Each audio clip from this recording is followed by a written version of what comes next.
बिस्मिल्लाहिर्रहमानिर्रहीम। अस्सलाम वालेकुम नाज़रीन, मैं हूँ आपका मेज़बान खालिद शमीर और आप देख रहे हैं मेरा यूट्यूब चैनल। आज का दिन बड़ा अहम रहा। जैसे हमने पहले ही कहा था कि 7 अप्रैल बड़ा अहम फैसलों का दिन होगा और आज बड़े अहम फैसले ले लिए गए हैं। एक तरफ कौमी सलामती कमेटी का इजलास था और इस इजलास के 2 राउंड हुए हैं। पहले राउंड के बारे में एक तफसीली प्रेस स्टेटमेंट जारी किया गया है, दूसरे राउंड के बारे में खामोशी इख्तियार की गई है। लेकिन इस इजलास के फौरी बाद सुप्रीम कोर्ट ऑफ पाकिस्तान से जस्टिस अतर मिनल्ला का इख्तलाफी नोट सामने आया, जिसको प्याली में तूफान करार दिया जा रहा है। और इस नोट के साथ ही पाकिस्तान मुस्लिम लीग नून की जो चीफ ऑर्गेनाइज़र हैं मरियम नवाज साहिबा, उन्होंने ट्वीट किया और chief justice of Pakistan justice Umar Ata Bandial से इस्तीफे का मुतालबा किया। और उसके फौरी बाद मरियम औरंगज़ेब वफाकी वज़ीर इत्तलात और नशरियात ने प्रेस कॉन्फ्रेंस की और प्रेस कॉन्फ्रेंस में भी इसी किस्म के जज्बात का इजहार किया। इस सारी सिचुएशन के अंदर जो दूसरी बड़ी अहम डेवलपमेंट हुई वो ये कहा जा रहा है कि सुप्रीम कोर्ट ऑफ पाकिस्तान में शायद जजेस बगावत कर रहे हैं और अपने ही चीफ जस्टिस के खिलाफ इस हद तक महाज आराई की जा रही है कि उनको इस्तीफे पर मजबूर किया जाए। इस वक्त सुप्रीम कोर्ट ऑफ पाकिस्तान में मजमूई जजेस की तादाद 15 है और इसमें से कितने जज चीफ जस्टिस ऑफ पाकिस्तान के साथ हैं और कितने उनके साथ नहीं खड़े हुए दिखाई दे रहे हैं, ये बड़ा अहम सवाल है। कुछ डिटेल आपसे इस हवाले से भी शेयर करेंगे। और एक और बड़ी अहम डेवलपमेंट आज सामने आई कि इमरान खान के खिलाफ एक और इस्लामाबाद में मुकदमा दर्ज कर दिया गया और ये सरकारी मजिस्ट्रेट की मुद्दत में मुकदमा दर्ज किया गया। इस मुकदमे में इंटरेस्टिंगली 3-4 चीज़ें बड़ी अहम हैं। एक तो ये कहा गया कि ये 19 मार्च 2023 को मजिस्ट्रेट साहब अपने दफ्तर में अपने मुलाजिम के साथ बैठे हुए थे और उस वक्त उन्होंने बोल्ड टीवी देखा और उस पर इमरान खान का इंटरव्यू चल रहा था, जिसके उन्होंने कुछ मंदरजात कोट किए कि उन मंदरजात की बुनियाद के ऊपर ये मुकदमा दर्ज किया गया। 19 मार्च 2023 को इतवार का दिन बनता है और मजिस्ट्रेट साहब इतवार को अपने मुलाजिम के साथ अपनी दफ्तर के अंदर बैठ के टीवी देख रहे थे। इसके अलावा मजिस्ट्रेट साहब ने 29 अक्टूबर 2022 और 4 नवंबर 2022 और 10 नवंबर 2022 3 मुख्तलिफ औकात के इमरान खान के जो खिताब थे या टीवी के ऊपर जो अपीयरेंस थी उसके कंटेंट लिखे हैं। और लगता है कि मजिस्ट्रेट साहब का हाफजा बहुत अच्छा है कि उन्होंने इतने पुराने वाक़यात को भी अब यकजा करके और 19 मार्च को जो उन्होंने टीवी प्रोग्राम देखा उसको भी इकट्ठा करके फिर 6 अप्रैल को मुकदमा दर्ज करवाया और ये सारे वाक़यात पुराने जो हैं इकट्ठे किए। और ये उन्होंने कहा जी कि क्योंकि वो अपनी सरकारी मसरूफियात की वजह से बर वक्त इतला बरा इंदराज FIR ना कर सके और अब वो इसकी इतला कर रहे हैं तो मुकदमा दर्ज किया जाए। तो इस्लामाबाद पुलिस ने ये मुकदमा दर्ज कर लिया। तो बड़े इंटरेस्टिंग इसके अंदर चीज़ें हैं। दूसरा बड़ा अहम मामला जो हम बात करना चाह रहे हैं वो कौमी सलामती कमेटी का इजलास और इस इजलास के साथ साथ सुप्रीम कोर्ट के अंदर जो बहुत तेज़ी के साथ हलचल हुई है। दोनों को एक दूसरे के साथ अगर मिलाकर देखा जाए तो बड़ा वाज़े आपको हो जाएगा कि होने क्या जा रहा है और ये क्या हो रहा है। और अभी ये सिलसिला इख्तलाफी नोट्स का रुका नहीं है। अभी मुमकिन है कि जमाल मंदो खेल साहब या कोई और जज जो हैं कि वो भी ये एक इख्तलाफी नोट एक आध दिन के बाद आ जाए। इस सारी सिचुएशन के अंदर बाज़ लोगों का ख्याल है कि PDM की हुकूमत की बात बनती हुई दिखाई दे नहीं रही, जिसकी वजह से उनके लबो लहजे ज़्यादा सख्त तल्ख होते जा रहे हैं, तुंद तेज़ होते जा रहे हैं और मुतालबात में शिद्दत पैदा होती जा रही है।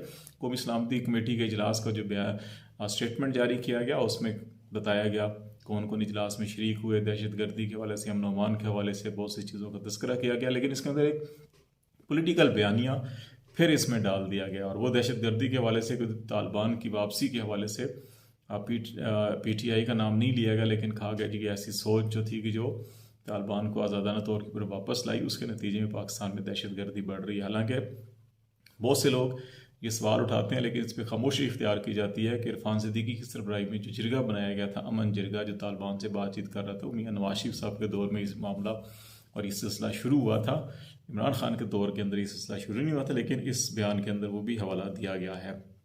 जो सेकंड फेज़ है उसमें बाज़ लोगों का ये कहना है, हुकूमती हलकों का ये कहना है कि मिलिट्री लीडरशिप ने अपनी जो तहफ़्फ़ुज़ात हैं, जो सारी इस वक्त सियासी सूरत हाल है, जो आइन और कानून की अमलदारी के हवाले से, सुप्रीम कोर्ट के फ़ैसले के हवाले से भी है, उसमें जो इंडिकेशंस मिली हैं हमें हुकूमती हलकों की जानिब से वो यही हैं कि इस इजलास के अंदर जो इस्टेब्लिशमेंट है उसने यही कहा है कि सुप्रीम कोर्ट के फैसले के ऊपर अमल होना चाहिए, आइन और कानून की हुक्मरानी जो है वो कायम होनी चाहिए।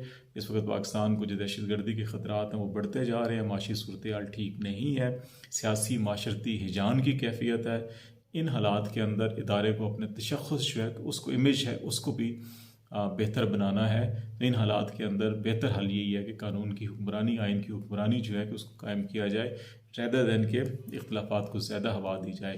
तो ये इंडिकेशन है कि सुप्रीम कोर्ट के फैसले पर अमल होना चाहिए, इंतखाबात होने चाहिए। बाज़ लोगों का ख्याल है कि ये अभी इंतखाबात होंगे, बाज़ लोगों का ख्याल है कि हुकूमत अब इस मामले में सोच रही है कि अगर इलेक्शन ही की तरफ जाना है तो फिर अप्रैल मई की बजाय जो है कि कोई ऐसा दरमियानी रास्ता निकाला जाए। जो PTI भी मुज़ाकरात की बात कर रही है कि इसको जून में ले जाया जाए। और इस सिलसिले में बाज़ लोगों का ख्याल है कि हफीज़ शेख जो सेनेटर रह चुके हैं, पहले वज़ीर ख़जाना भी रह चुके हैं, तसद्दुक़ जिलानी रिटायर्ड जस्टिस हैं, पाकिस्तान के चीफ जस्टिस भी रह चुके हैं, चौधरी अमीर हुसैन जो साबिक़ नेशनल असम्बली के स्पीकर हैं, उनके नाम लिए जा रहे हैं कि निगरान वज़ीर आज़म के हवाले से उनके नाम लिए जा सकते हैं। तो ऐसी सूरत हाल के अंदर जो एक तासुर ये भी पैदा करने की कोशिश की जा रही है कि सुप्रीम कोर्ट के अंदर जो है कि वो कोई बगावत होने जा रही है।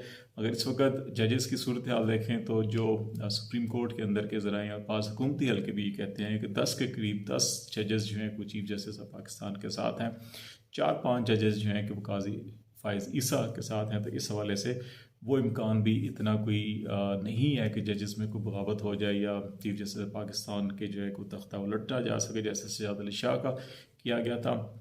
तो इसलिए ये के बाद दीगरे इस किस्म के बयान आएंगे मुख्तलिफ जजों के इख्तलाफी नोट, जिससे पोलिटिकल बयानिया तो बनाया जा सकेगा, लेकिन ये कोई ऐसी ख़तरनाक सूरत हाल नहीं होगी। अब अतर मिर्ज़ा साहब ने भी जो अपना 25 सफ़ात पर मुश्तमिल जो है कि वो जारी किया इख्तलाफी नोट, उसके अंदर 3-4 बड़ी चीज़ें अहम हैं।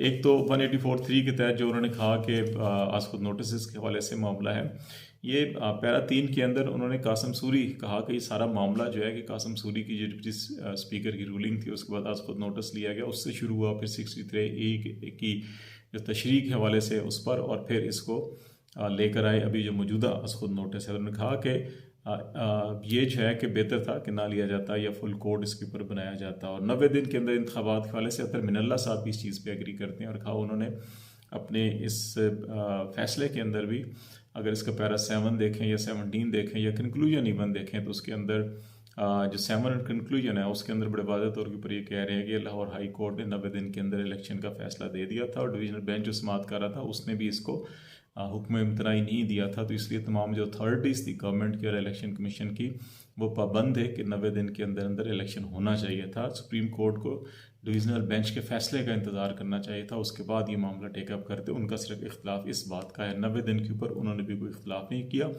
और फिर इसका अगर पैरा 17 देखें फैसले का, तो उसके अंदर भी अतर मिनल्ला साहब जो है कि वो चीफ जस्टिस पाकिस्तान की जो पावर्स हैं आज खुद नोटिस की या बेंच की तश्कील की, उसको भी जो सुप्रीम कोर्ट के रूल्स हैं 1990 के, उसके तनाजुर के अंदर एक्सेप्ट कर रही हैं, और ये कह रहे हैं कि वो मास्टर ऑफ द रोस्टर हैं। लेकिन इसके साथ साथ वो तजवीज़ ये दे रहे हैं कि बेहतर है कि अगर इसको मुशावरत के साथ और अफ़ाम व तफ़हीम के साथ किया जाए इस पावर्स को यूज़, तो ज़्यादा बेहतर होगा। तो इसको सिर्फ चंद जुमले जो 4-3 का मामला है उसको लेकर जो है कि जिस अंदाज के अंदर बयानिया बनाया गया मरीम नवाज साहिबा ने और मरीम औरंगज़ेब ने, जो शिद्दत थी, जो लब लहजा था, जो तलखी थी, उससे उन इतलात की तस्दीक होती है कि जो कौमी सलामती के हवाले से खबरें आ रही हैं कि जो मिलिट्री इस्टेब्लिशमेंट है उसने कहा है कि कानून और आइन की अमलदारी जो है वो होनी चाहिए, हुक्मरानी होनी चाहिए, और जो मामलात हैं वो अफ़ाम व तफ़हीम से होने चाहिए। तो इनकी शिद्दत से अंदाज़ा होता है कि मामलात इनके हाथ में नहीं है, इलेक्शन की तरफ इनको जाना पड़ेगा।